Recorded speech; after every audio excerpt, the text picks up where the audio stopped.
Yeah, hang on one second. Yeah, Okay, sorry about that.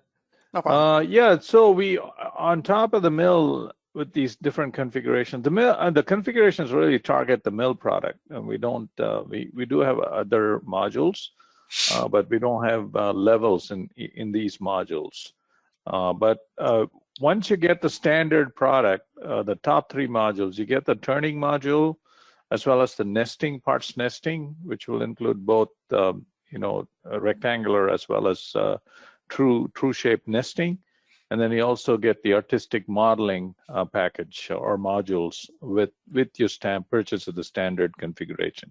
And of course, any configuration above standard, you will get all three as well. And then we have two separate modules called Profile Nesting and G-Code Editor. These are only available for AMS customers. So if you buy AMS on any of the above mentioned configurations, excluding the Express, you will get the Profile Nest and the G-Code Editor module automatically. So as long as you're active on AMS, you'll be able to use these two products or modules. So that's basically what I can mention about the modules. If you have any questions, Don, or if anything you want to add, go ahead. Yep. Yes, I wanted to add a few comments here. What are the basic capabilities in the various add-ons? Obviously, we're going to start at the top in the turn module. If you have a 2.5 axis lathe or turning center, you can use the turning module.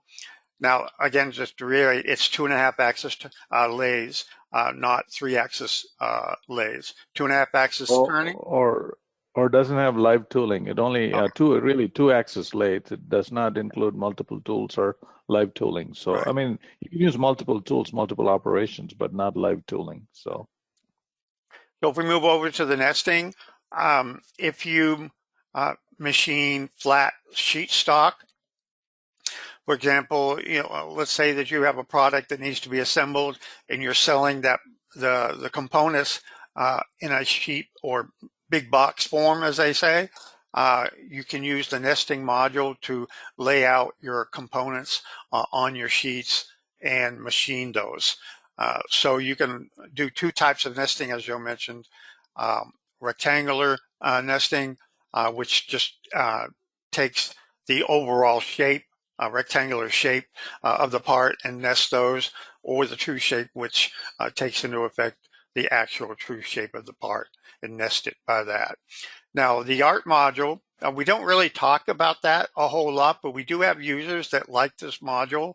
And basically what you can do is you can take, among other things, you can take an image, okay? So you look at that picture right here, that started as just a bitmap image. Then you can take that bitmap and you can raise it up in 3D to create a mesh.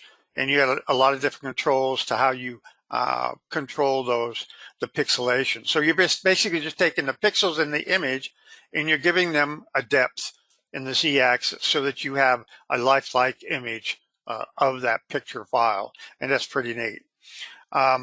Go down here to the profile.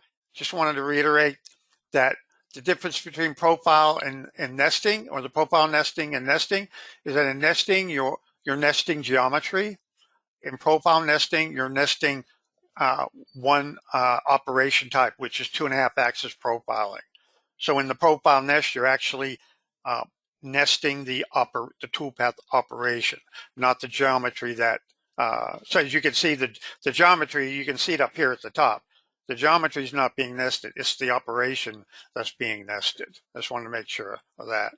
And then in the G-Code editor, basically, anytime you post, you can also look at that G-Code in our G-Code editor.